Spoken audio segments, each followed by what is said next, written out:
welcome to a look into the future. What would you do if you could go into the future and ask yourself questions about how to grow your firm, transition to advisory services, and more? If you learn from what you already did? Well, we can just ask the time traveler himself, Paul Latham, and learn the knowledge we need at our firms to evolve into advisory services and become the most relevant advisor to our clients, because that's what it's all about. Luckily for us, Paul brings three amazing things with him. Number one, he's built a successful accounting practice in the UK, so he understands accountants. In fact, he built his firm into an advisory powerhouse, which sold for $45 million in 2001, a truly impressive feat. Number two, he's taken a business public, building to a market value in excess of $400 million. So he really understands what business owners need and value, and what us as accountants need to provide to them. And finally, as I said, number three, we don't need to invent time travel with a flux capacitor. We can just ask Paul and learn from the transition he made 20 years ago in the UK into providing business advisory services, as that trend has come to the US today. I'm Garrett Wagner, your Entrepreneurial CPA Channel host, and I'm excited to be joined by the legendary, as always, Paul Latham of Hayden Rock Solutions. As we've gone through our shows here, we build on each other. We build on the topics, which is a great way for you watching to learn as we go. And last time, we talked about 4 ways to grow a business. Great topic. And on the 4th way, we talked about how to reduce costs. And at the end, Paul just barely got into an amazing little thought exercise you can do with your clients. 7 ways to get more efficient. So Paul, can you talk to us about those 7 ways? Yeah, hi Garrett. This concept, actually, I tend to call it the 7 wastes.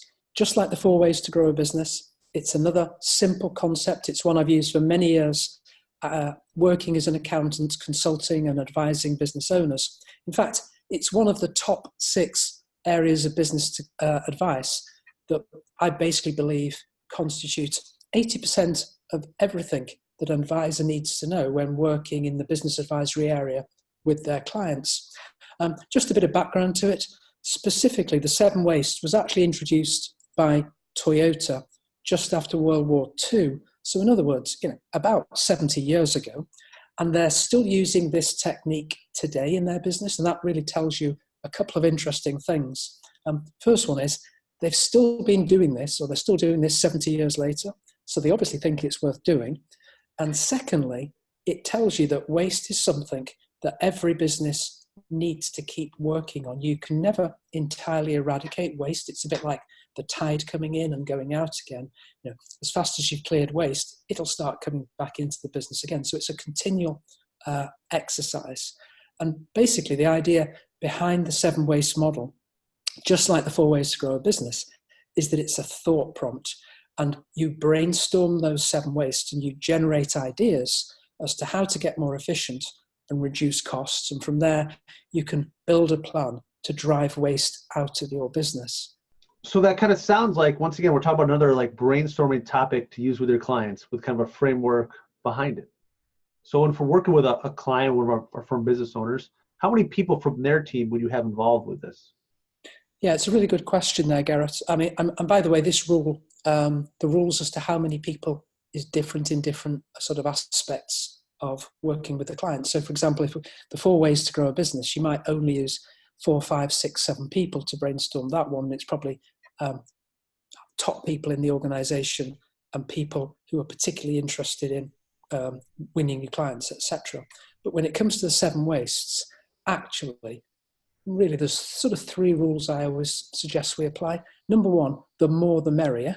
I like it when you've got 20 or 30 people beginning to brainstorm this, probably broken into teams of 5 or 6. Number 2, always suggest you create mixed teams across all the different business departments and activities, because it's sort of the points where the departments meet or the operations meet. It's where the gaps happen and the problems tend to happen. And number 3, involve as many junior people as possible in this, because my experience here is that it's junior people who know where the waste happens and the inefficiency happens in real life. And by the way, as an aside, This particular tool, the 7 Waste, is great. It's what I can often call I call it a Trojan horse project. So we're doing something obviously strategically important, in this case, reducing waste. But really, simultaneously, it's also an exercise in team building and strengthening the business culture and getting those 20, 30 people used to working together. Does that make sort of sense, Gareth? Makes complete sense. And, I always like to pick up these little gems you kind of drop on us. So one of them was like getting junior people involved. And that's something not enough firms think about internally, and you got to think about when you work with your clients. Because when we look at kind of research studies done in the US of how businesses improve, the ideas for improvement, the really great ones almost always come from junior people. So you have to get those people involved. So with that, Paul, what are the 7 wastes that they brainstorm throughout this process? Yeah, well, basically, you just go through them in turn, but number 1 is defects. So brainstorming, where do things go wrong in the organization, or more specifically, where do they not go right first time? And as you've just talked about there, if you get 5 or 6 people brainstorming where things go wrong or where things don't go right first time, you can quickly collect ideas. Secondly, waiting. In any service business, where do things stop? Where do we wait for things to happen? So if I look at my accounting business back in the day, we waited for clients to bring their books and records in. We waited to get started. We waited to finish. We waited for the review process. We waited to finalize. We waited to send out the final bill. We waited to collect money. Our business was completely full of waiting. And by the way, I think for most accounting businesses, they'll find that's the same in different scenarios.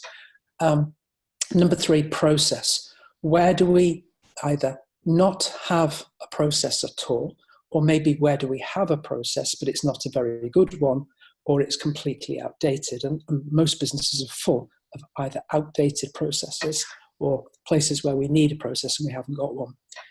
Number 4, over-engineering. Where do we do too much for the money? And I have a concept, I call it the high jump bar. Are we jumping 3 foot or 4 foot or 5 foot for the customer?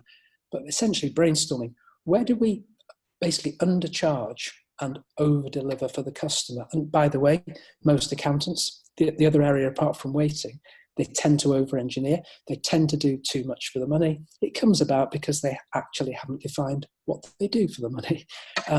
Number 5, inventory. Inventory is just a word, but it's, where are we carrying too much inventory? Sort of too much work in progress, too much stock, too much unpaid bills, and so on. Where are we not collecting money, essentially, getting the bills out and collecting money quick enough?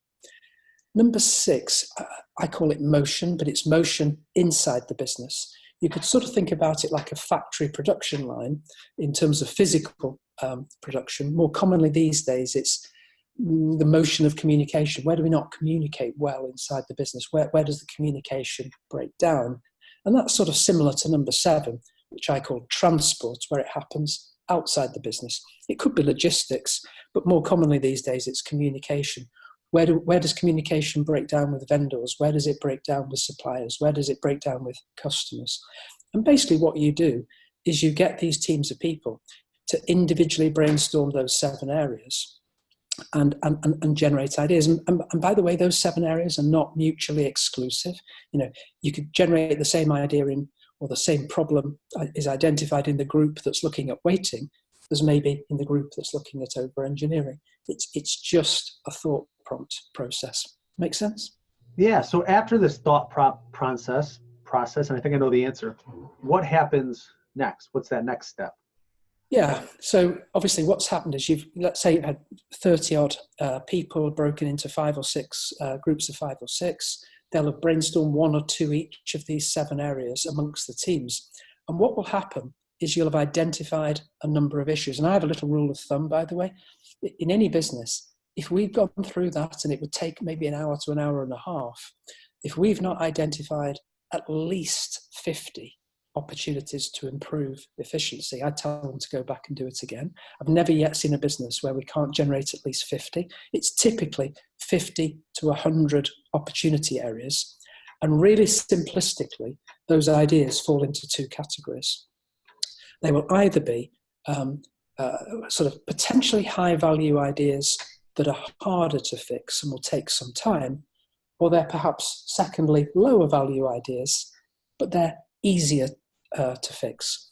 And my sort of rule for teams is you need to address both of those, because it's, number one, the high value ideas that are going to bring long-term value to the business, but you can't just wait for weeks and months to implement that. So concentrate also on number two, those easy fixes, because they bring short-term change and energy and momentum to a business. And from whichever category they go into, you can begin to build a plan. But in terms of then the detail of how we build a plan, once again, that's probably a story for another day. It definitely is, but I enjoy this kind of talk about the 7 ways. Once again, it's a great thought exercise to get into with your clients and to make that transition to the most relevant advisor. So Paul, thank you as always for the time. Like I said, I always walk away learning something. I know everybody out there watching and learn something along this way as well. Now, something we talk about, you and me, behind the scenes, we're surprised most CPA firms today are not ready for the future. More importantly, they don't even realize how far behind they are. We think you need to know where you stand today. Is your firm ready for the future? Ready to shift into becoming the most relevant advisor?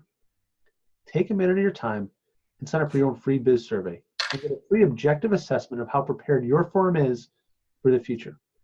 As a special offer for watching this show, we'll provide you with the results of your biz score and a quick pub meeting, as Paul says, to review the results with the Hayden Rock team. It's a great exercise, a huge value to you and your firm. I encourage you to fill the test out. Thanks for watching, everybody. Click to subscribe to the YouTube channel to get the latest updates. And as always, we challenge you today to take action to change the world and invest in yourself.